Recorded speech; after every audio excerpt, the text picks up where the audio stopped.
আসসালামু আলাইকুম। সবাই কেমন আছেন? আশা করি সবাই সুস্থ এবং ভালো আছেন। বরাবরের মতো আজকে চলে আসলাম কিভাবে আমরা ঘরে বসে নিজে নিজে স্ট্রাকচার ফলো করে আমরা শত শত বাক্য তৈরি করতে পারবো এবং লিখতে পারবো এবং বলতে পারবো। তাই কথা না বাড়িয়ে আমরা চলে যাচ্ছি আমাদের মূল কাজে।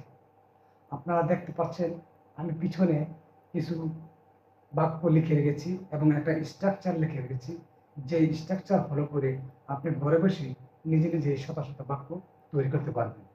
তাই সম্পূর্ণ ভিডিওটা দেখুন, স্কিপ করে যাবেন না।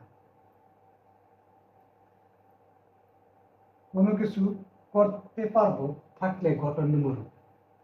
যদি বাক্যে কখনো থাকে কোনো কিছু করতে পারবো, তাহলে আমার বাক্য গঠন করব subject plus will be able to plus ভার্বের প্রেজেন্ট ফর্ম প্লাস অবজেক্ট অথবা এক্সটেনশন। এই যে আমি এখানে দিয়ে রেখেছি আপনাদের বোঝার স্বার্থে, subject plus will be able to plus ভার্বের প্রেজেন্ট ফর্ম মানে ভার্ব ওয়ান মানে ভার্বের প্রেজেন্ট ফর্ম মানে অবজেক্ট বা এক্সটেনশন। আমি মোবাইলটি কিনতে পারবো, আমরা স্ট্রাকচার ফলো করব। সর্বপ্রথম আমরা সাবজেক্ট নিব, সাবজেক্ট মানে কি আমি, আই। তারপরে will be able to, will be able to কি মোবাইলটি। I will be able to buy, buy মানে ভার্ব ওয়ান প্লাস অবজেক্ট কি মোবাইলটি, buy the mobile, buy the mobile. I will be able to buy the mobile, আমি মোবাইলটি কিনতে পারবো। দ্বিতীয়টা হচ্ছে সে কাজটি করতে পারবে। আচ্ছা, এখানে আমরা সাবজেক্ট পাবো হি, সাবজেক্ট হি। তারপরে সূত্র অনুসারে will be able to do the work, সে কাজটি করতে পারবে। He will be able to do the work. তারপর তারা বাইক চালাতে পারবে।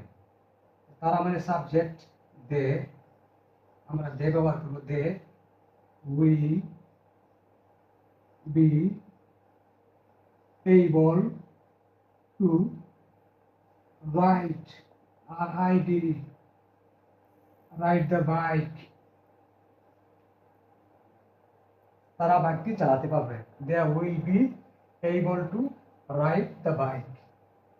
আমি একা মাছ ধরতে পারবো, আমি মানে subject I will be able to catch the fish alone, alone. আমি ভাত রান্না করতে পারবো,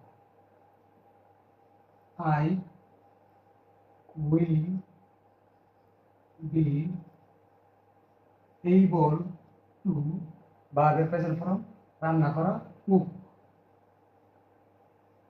cook. I will be able to cook. Nice.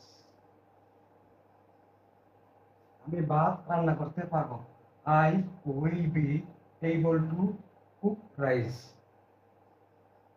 এইভাবে আপনি স্ট্রাকচার ফলো করে শত শত বাক্য ঘরে বসে নিজে নিজে তৈরি করতে পারবেন। এরকম ছোট ছোট ভিডিও পেতে প্রতিদিন পেতে আমার পেজটাকে ফলো দিয়ে পাশে থাকুন এবং আমার ইউটিউব চ্যানেল নতুন আরিয়ান্স এডুকেশন সাবস্ক্রাইব করে পাশে থাকুন। সবাইকে ধন্যবাদ।